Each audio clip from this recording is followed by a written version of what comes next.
Comrades,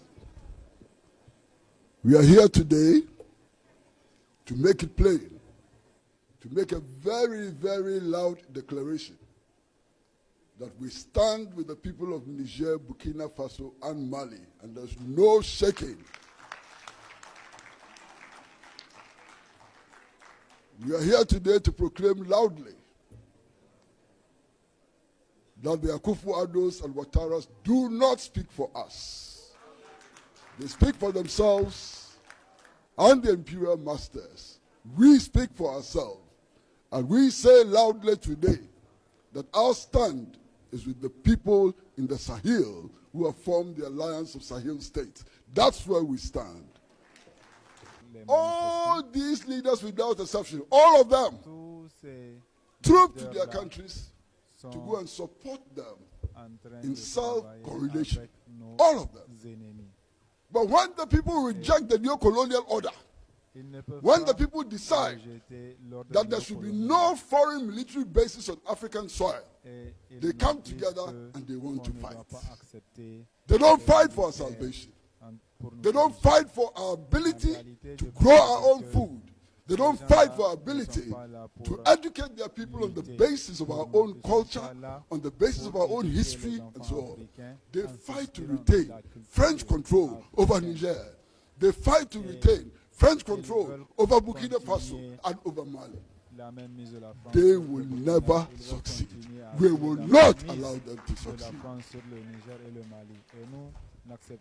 Comrades and friends, as we speak, this very moment, the NATO countries have asked 3 countries in West Africa, Ghana, La Côte d'Ivoire, and Benin, to provide them with space to establish drone bases. Now you know that the United States of America had its largest drone base in Niger for many years. How did that benefit the people of Niger? How did that improve the economic conditions of the people of Niger? They are asking for these drone bases in order to prepare to wage war on the innocent people of Niger, to wage war on the innocent people of Burkina Faso. We will not allow it. The resistance against foreign military presence on every African space will continue unabated until final victory is achieved. Listen, drone bases are not set up to produce cassava. Drone bases are not set up to educate our children, to teach them literature, to teach them history, to teach them science, and so on. Drone bases are for killing. They are for war.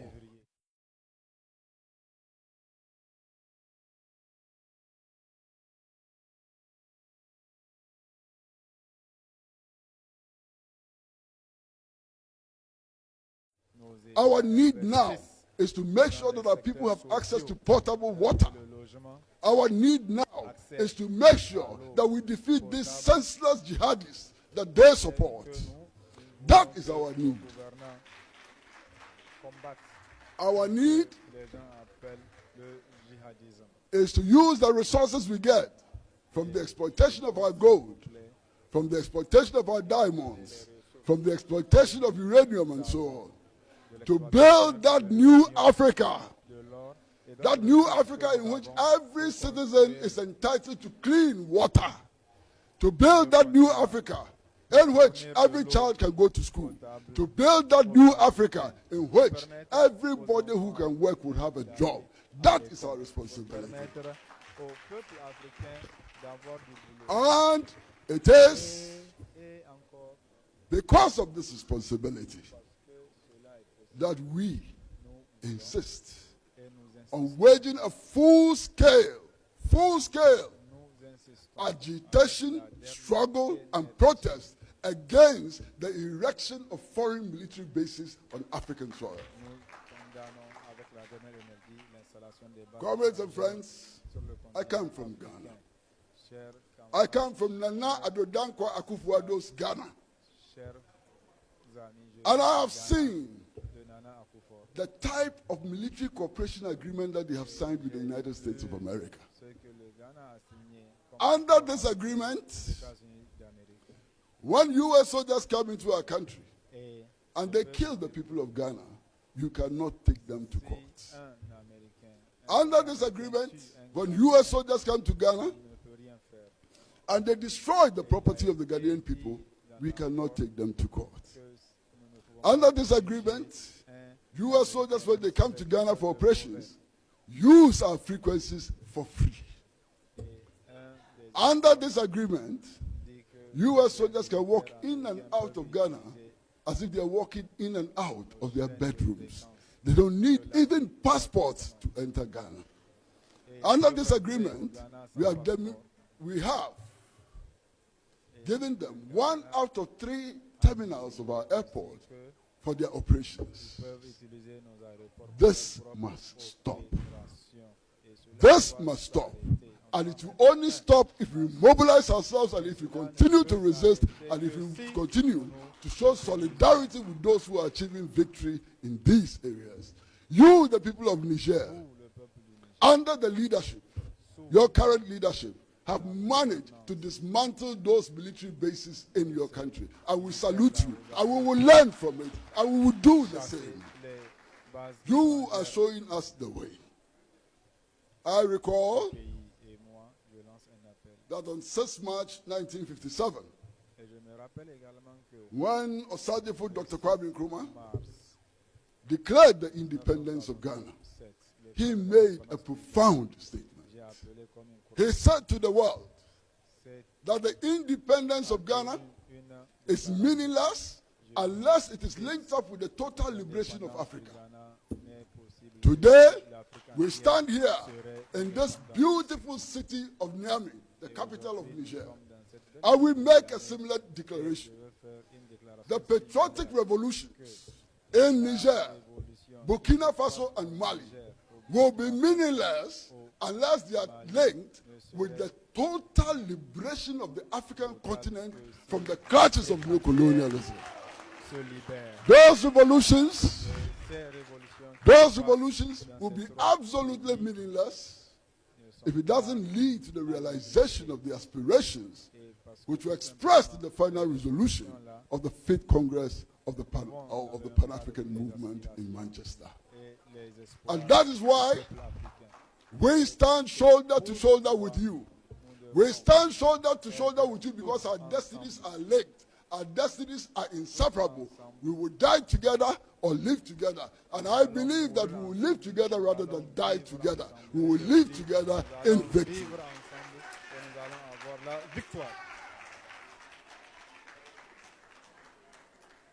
It has been said many, many times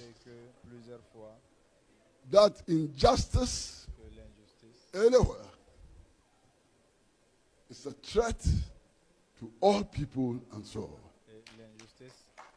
on. Injustice, whether it is being committed against the people of the Sahrawi Arab Democratic Republic, whether it's being committed against the people in the Chagos Islands, whether it's being committed against the people in West Papua, whether it's being committed against the people in Cuba, whether it's being committed against the people in Venezuela, whether it's being committed against any people anywhere, it's an injustice that we have to fight and fight with all of our strength.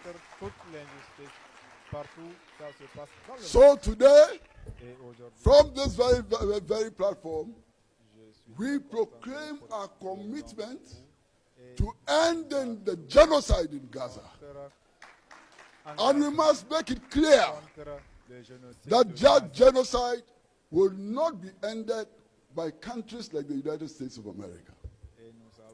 Because what is the difference between the United States of America and Israel? Show me the difference.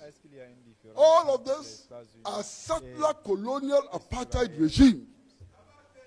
The United States killed the Indian population, exterminated the Indian population in order to establish the United States of today. Australia did the same. All of them did the same.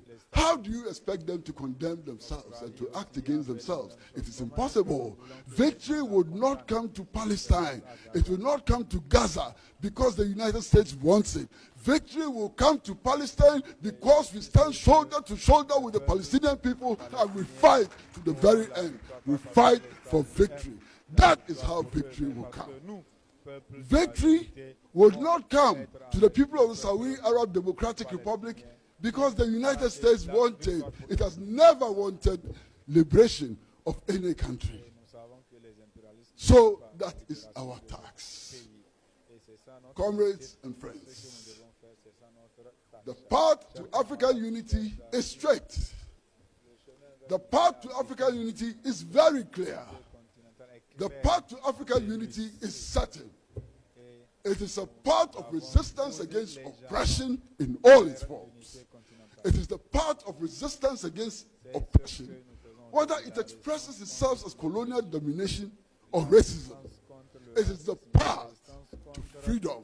It is the path to liberty of all peoples, and all the working people of the world will stand up, shoulder to shoulder, hand in hand, in order to bring about that victory.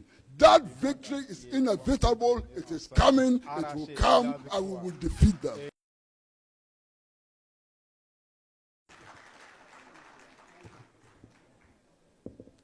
Dear comrades and friends, this afternoon, we are trying to find the path to African unity. Let me say from the very onset that there is only one path to African unity and African freedom, and that path is resistance. And when we talk about resistance, we are talking essentially about rejecting the prescriptions of those who enslaved us, the prescriptions of those who colonized us, and the prescriptions of those who seek to dominate us today.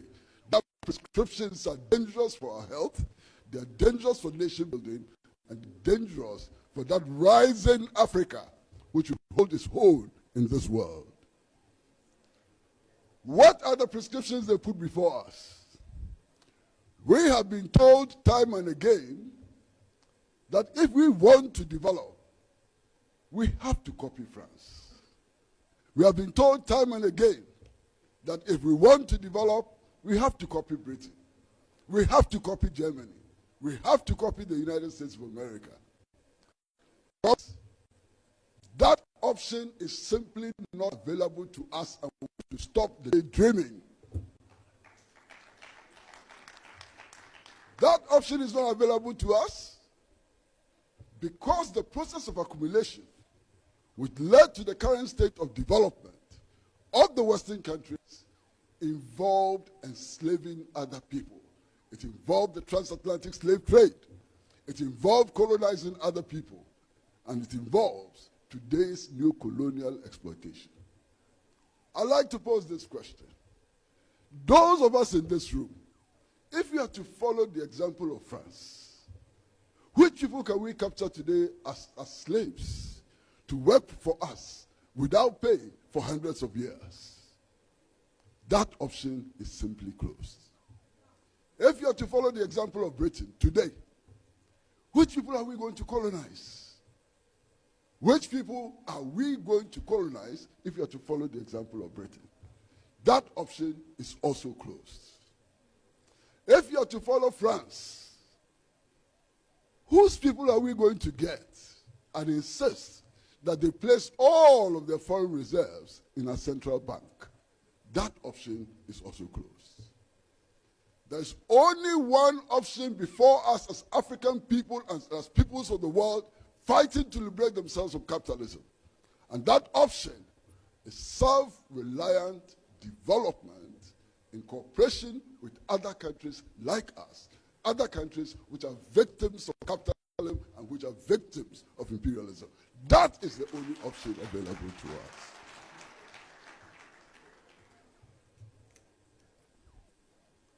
Today, we are in Niamey, the capital of Benin. And we are here. We have not been tear gassed.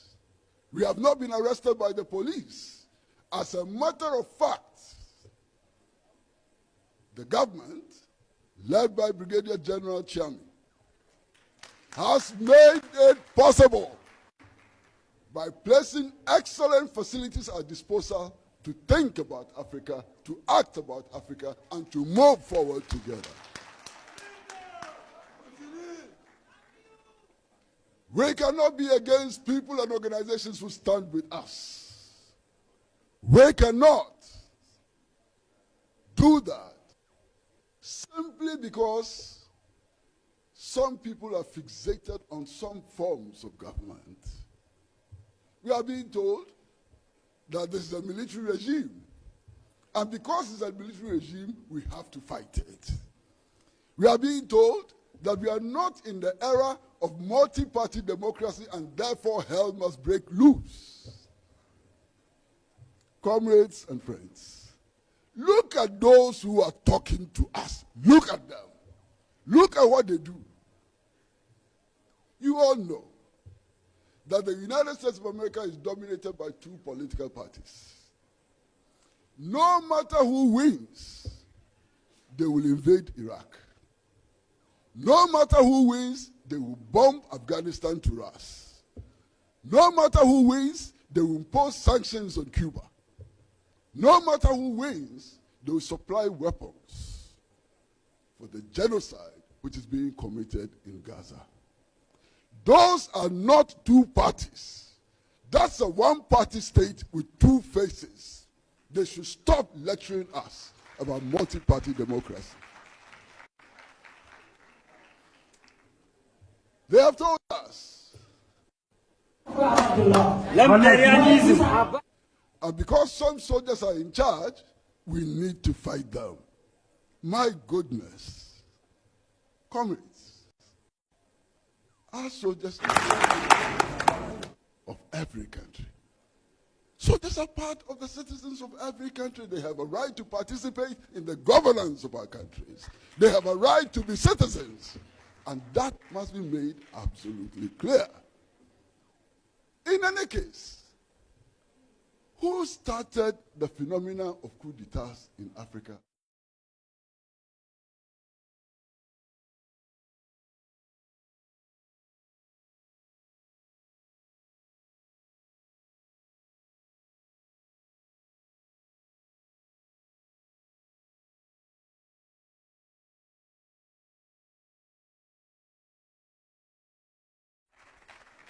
When did they learn that coups are bad? Only recently. They were in La Côte d'Ivoire and they overthrew the government of Laurent Gbagbo in La Côte d'Ivoire. Didn't they know that coups d'etats were bad then? We have learned some important lessons from them, and we will teach them their own lessons. Who bears the responsibility for the assassination of Patrice Lumumba in the Congo? Patrice Lumumba was not just assassinated. His body was dissolved in acid. His front teeth was taken out. What can be more terrorist than the overthrow, assassination, and dissolution of the body of Patrice Lumumba in acid? These are the people who are talking to us about democracy. These are the people who are teaching us lessons about how to govern ourselves and so on. We refuse to accept these teachings. We will find our own path to develop it.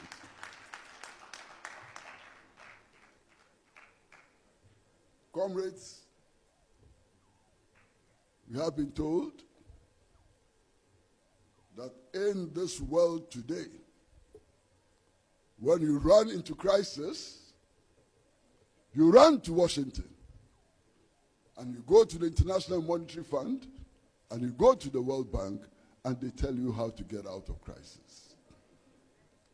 Comrades, who can show one country in the world, not two, not three, not four, one country in the world which has developed because it followed the prescriptions of the World Bank and the IMF? None whatsoever.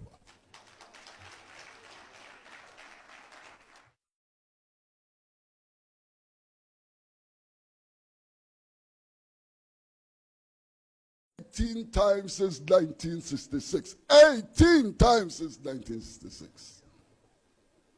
Today, we are one of the most indebted countries in the world.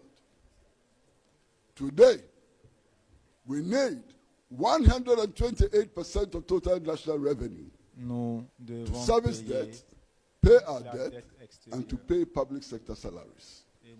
That is what the IMF and the World Bank have done to us. What the IMF and the World Bank have done to us is that they have destroyed all the things that Nkrumah did in order to safeguard our future. Since February 24, 1966, 400 factories built by the Nkrumah government have been totally destroyed. To the extent that today, we import toothpicks and drinking water. All the industries have been destroyed. Those who do not know how death looks like sometimes can look at sleep, and it will teach them a few lessons about death. We've been through it. Since 1983, the Ghanaian national currency has been devalued by 26,000%. Can you bring your head around this? 26,000% is the rate of the devaluation of the Ghanaian cedi since 1966. We would not take that path to destruction. The African people do not want to take that path to destruction. The African people amongst themselves will struggle, will discuss, will find ways of coming out of the senseless poverty that has been imposed upon us by colonialism and by today's colonialism. Today, something exceedingly significant is happening in Niger. Something very, very important is happening in Niger.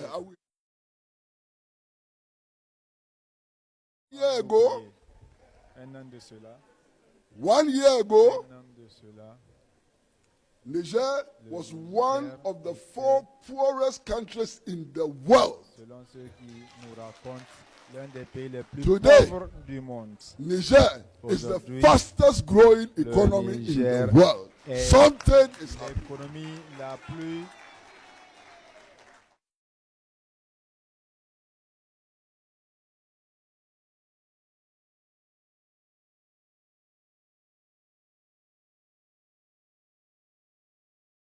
Learning the important lessons of what is happening here, they decided to gang up, to wage a war of aggression against Niger, to attack Nigerians, to kill them, and to kill their own.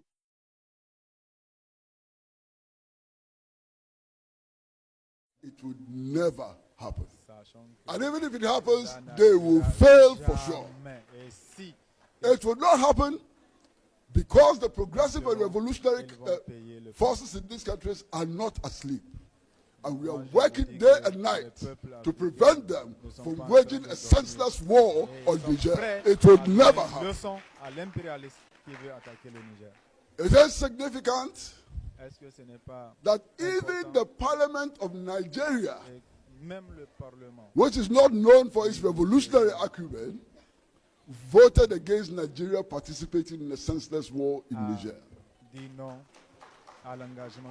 The government of Ghana did not even have the courage to ask Parliament for approval to wage war on Niger.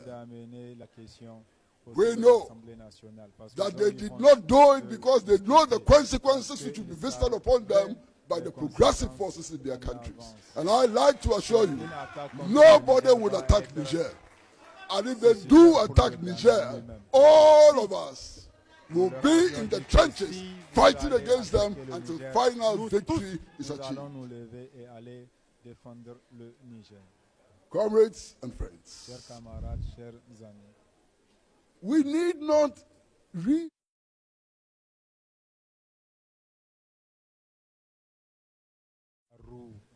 in Manchester. Our leaders, our forebears, drew up the blueprint for African unity. That blueprint is still there. it's viable, it's implementable. In 1945, they told us, they wrote in their final resolution, that all of Africa, Africans everywhere, should participate in the struggle for national liberation. Today, we have been victorious. Many of our countries have achieved the ends of national liberation in spite of all the limitations that they have. And they told us that it is important that national liberation meant that African people should have the right to choose their own leaders and systems of government. It was part of the Manchester Resolution.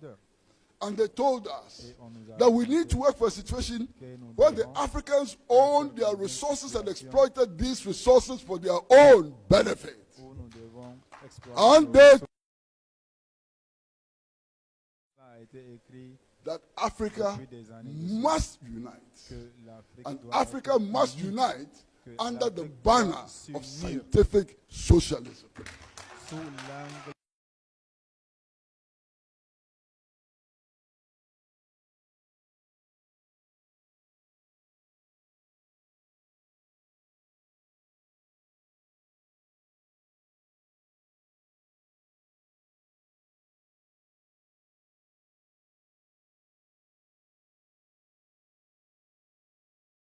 Resources will exploit these resources for their own benefit. I am so confident that all of us as African people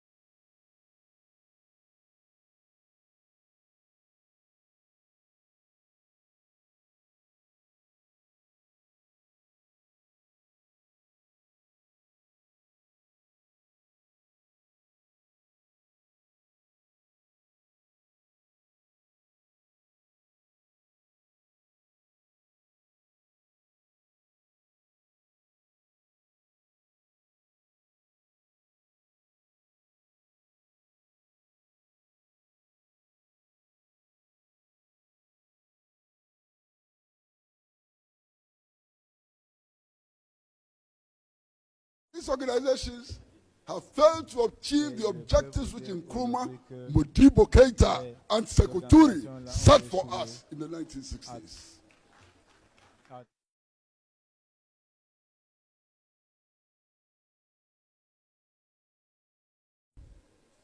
Amend our constitutions, sometimes in hanky-panky ways, give themselves third terms, tear gas us, use the police to beat us and so on, and declare themselves re-elected president.